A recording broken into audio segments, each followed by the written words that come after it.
Hi, I'm Julianne Kendrick, and I am the assistant set designer and lead carpenter for Silent Sky. What I am most excited about with the set is we have this, we call it the portal, but it's this false proscenium that frames the stage, and it's made out of scrim and wood, and we also have LED lights in it, so we get to play with the lighting with that, which will be really fun. So we met up pretty much like once or twice a week at the beginning stages and just brainstormed, did lots of sketching, lots and lots of sketching, and lots of research and just kind of like piecing things together. And then once we kind of had like a basic design, we like presented to the design team.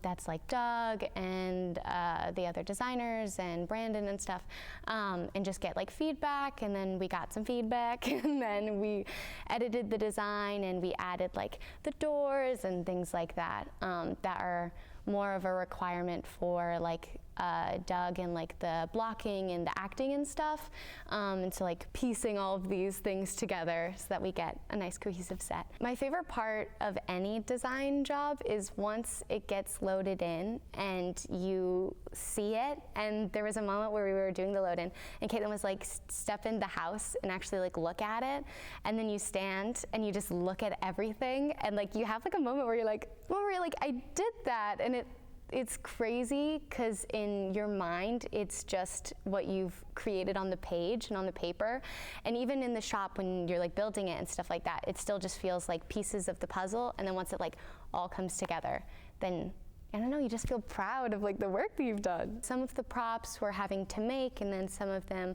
we're finding like set dressing pieces and stuff like that. We have some in all of our different props closets. We have lots of stuff to kind of go through and pick.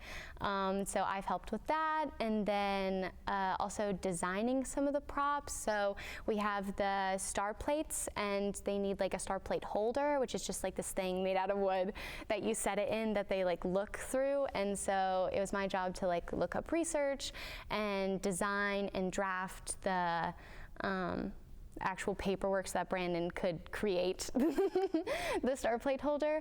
And so we also have the star plates, and then we have star plates that have to be able to break for the show, and so that's made out of isomalt. And so part of my job has been working with Caitlin to experiment. We're like little scientists in the shop putting all of it together. I think what I've noticed with my friends who come to see any show that I've been doing design on or anything like that, before I tell them that I'm doing the design or anything like that, they don't usually notice it that much. And so I guess just taking a moment to really notice the set and the lighting and really finding appreciation for that, I feel like it allows you to enjoy the show in like a whole different way than if you just, kind of go into it just focusing on the actors and the performance side of things, which is still important, very important. We wouldn't have a show without it, but yeah, just taking the time to enjoy all aspects of it. I'm Kathleen. I am the associate costume designer for Silent Sky. It's been a really fun process getting to work with these costumes. We started out just kind of pulling some research images, creating a lookbook, getting ideas of both the time period to make sure it was historically accurate, and really formulating who these characters are and how to tell those stories through clothes. So for instance, with Henrietta, we have her in a lot of blue colors, and we have some soutache, like some embellishment that kind of gives a celestial idea that hints to the theme of stars and astronomy and the stuff that she's so passionate about. It was definitely a collaborative process. We had some production meetings. Bailey and I would come in with our own ideas and kind of check them with Doug and everyone else. First to make sure like the colors and all that would go with the set and lighting and nothing would clash, and also that it went along with the ideas that Doug had for the show. So for instance, he mentioned the idea of them being really hidden away.